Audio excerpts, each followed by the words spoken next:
আসসালামু আলাইকুম রহমতুল্লাহ। সুপ্রিয় শিক্ষার্থীবৃন্দ, আশা করি তোমরা সবাই ভালো আছো। আজকের এই ভিডিওতে আলোচনা করব তোমাদের বার্ষিক পরীক্ষার প্রশ্ন কাঠামো সিলেবাস কেমন হতে পারে সেই বিষয়টা নিয়ে। তৈরি হচ্ছে বার্ষিক পরীক্ষার প্রশ্ন কাঠামো সিলেবাস, কবে পৌঁছাবে শিক্ষার্থীদের হাতে? সমালোচনার জেরে নতুন শিক্ষাক্রম থেকে অন্তর্বর্তীকালীন সরকার মুখ ফিরিয়ে নেওয়ায় মাধ্যমিক পর্যায়ে ষষ্ঠ থেকে নবম শ্রেণীর 1 কোটি শিক্ষার্থীকে বছরের শেষ দিকে বসতে হবে বার্ষিক পরীক্ষায়। নতুন শিক্ষাক্রমের বই অনুসারে ডিসেম্বর নাগাদ এই শ্রেণীগুলোর শিক্ষার্থীদের গতানুগতিক নিয়মে বার্ষিক পরীক্ষা বসতে হবে বলে ইতিমধ্যে জানিয়ে দিয়েছে শিক্ষা মন্ত্রণালয়। যদিও নতুন শিক্ষাক্রমে প্রচলিত লিখিত পরীক্ষার বদলে শিক্ষার্থীর দক্ষতার ভিত্তিতে মূল্যায়নের কথা বলা ছিল। এমন পরিস্থিতিতে মাধ্যমিক পর্যায়ের এই 4 শ্রেণীর শিক্ষার্থীদের বার্ষিক পরীক্ষা নিতে সিলেবাস ও প্রশ্ন কাঠামো প্রস্তুত করছে জাতীয় শিক্ষাক্রম ও পাঠ্যপুস্তক বোর্ড এনসিটিবি। চলতি বছরের সেপ্টেম্বর মাসে এই সিলেবাস এবং প্রশ্ন কাঠামো প্রকাশ করে তা শিক্ষার্থীদের কাছে পৌঁছে দেওয়া হবে বলে আশা এনসিটিভি কর্তাদের। বুধবার 4 সেপ্টেম্বর এসব তথ্য নিশ্চিত করেছেন এনসিটিভির চেয়ারম্যান অধ্যাপক এ.কে.এম. রিয়াজুল হাসান।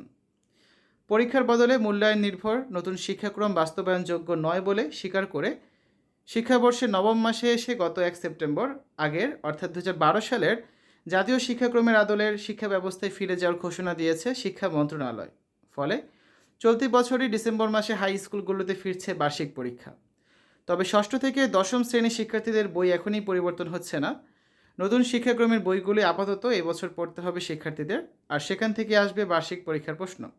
এটা অ্যাকচুয়ালি দশম শ্রেণী আর নবম শ্রেণী হবে, ঠিক আছে? কারণ দশম শ্রেণীতে ইতিমধ্যে আগের কারিকুলামই ছিল।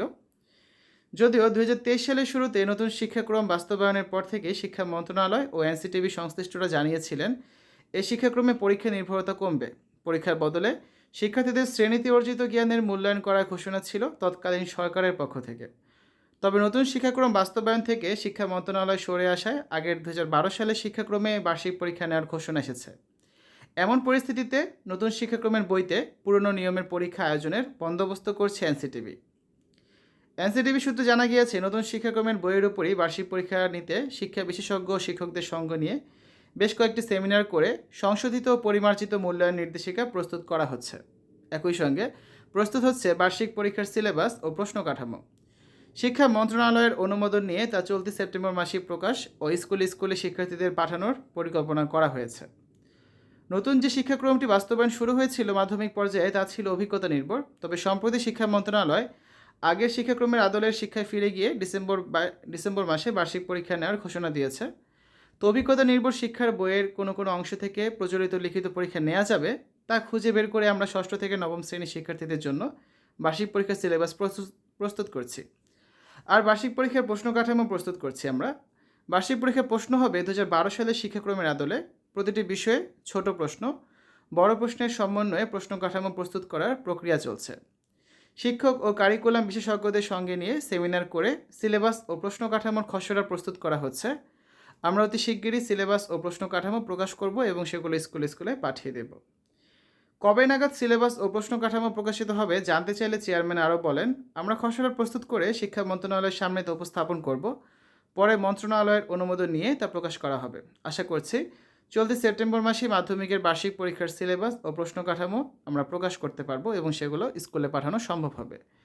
তো শিক্ষার্থীরা, এই ছিল তোমাদের বার্ষিক মূল্যায়ন যে পরীক্ষাটা হবে সেই পরীক্ষা সংক্রান্ত যেই নোটিশটা পাওয়া গিয়েছে।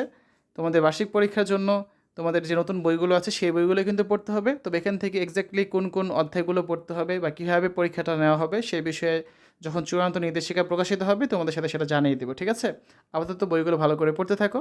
তো এই ছিল সর্বশেষ আপডেট। আশা করি তোমাদের কাছে ভিডিওটা ভালো লেগেছে। ভালো লাগলে বন্ধুদের সাথে শেয়ার করে দিতে পারো। আজ এখানে বিদায় নিচ্ছি। আল্লাহ হাফেজ।